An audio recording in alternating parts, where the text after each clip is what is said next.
Muitas coisas ao ver a Vamos então igreja falar sobre esse brasileira. vídeo aqui, que no fim ele acabou sumindo, mas eu vou postar ele de novo pra vocês.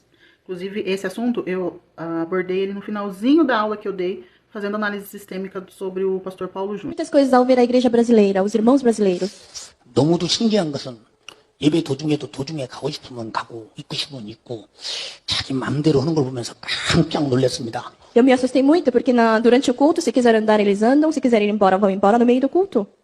너무 신기했습니다. Eu fiquei impressionado. 아, 이런 일도 있구나. Ah, será que tem casos assim 아니, também? 브라질서만 배우는 것입니다. Eu acho que é algo que eu posso aprender só no Brasil. 제가 지난 Quando a gente vê um vídeo desse, parece muito legal, parece muito bonito, parece muito louvável, né? A questão da reverência. Sim, eu concordo. Inclusive, eu acho até que às vezes os católicos são bem mais reverentes do que os evangélicos.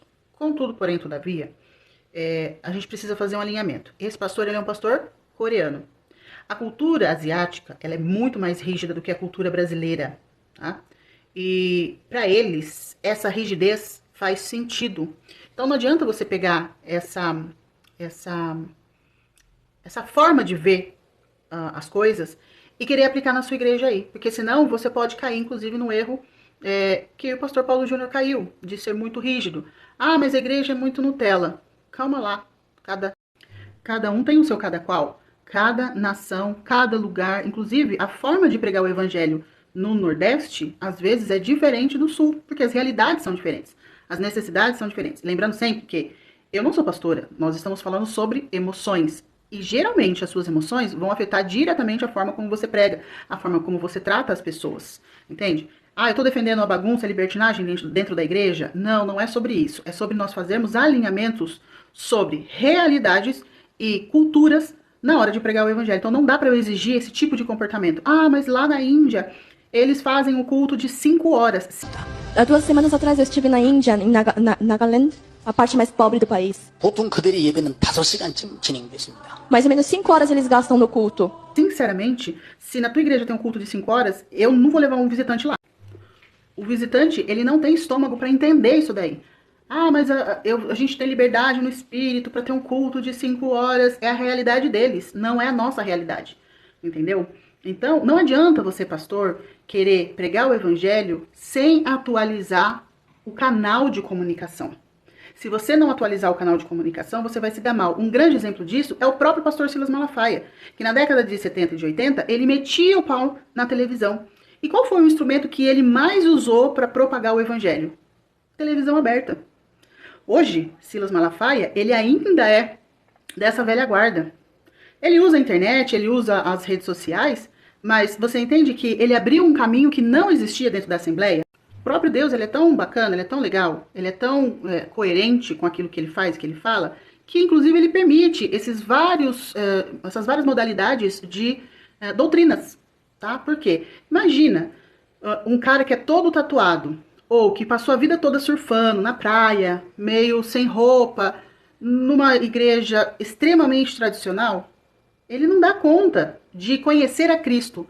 Entenda, a igreja, ela aceita o sujeito como ele está, mas o Espírito Santo vai fazer a obra no caminho. Mas, para início, não dá.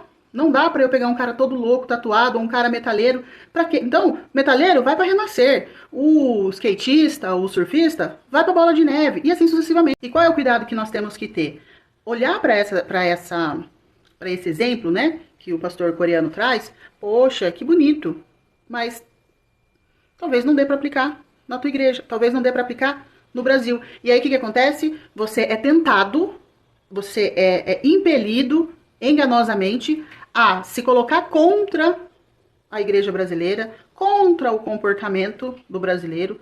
Lembra, no vídeo, se você não assistiu a aula, vai lá assistir a aula da análise sobre o pastor Paulo Júnior. Um dos princípios que ele quebra é o princípio de pertencimento. Você acaba ferindo o pertencimento.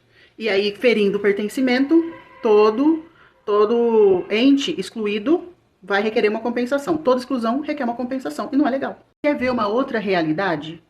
Hoje, nossa sociedade tem uma epidemia de mães atípicas.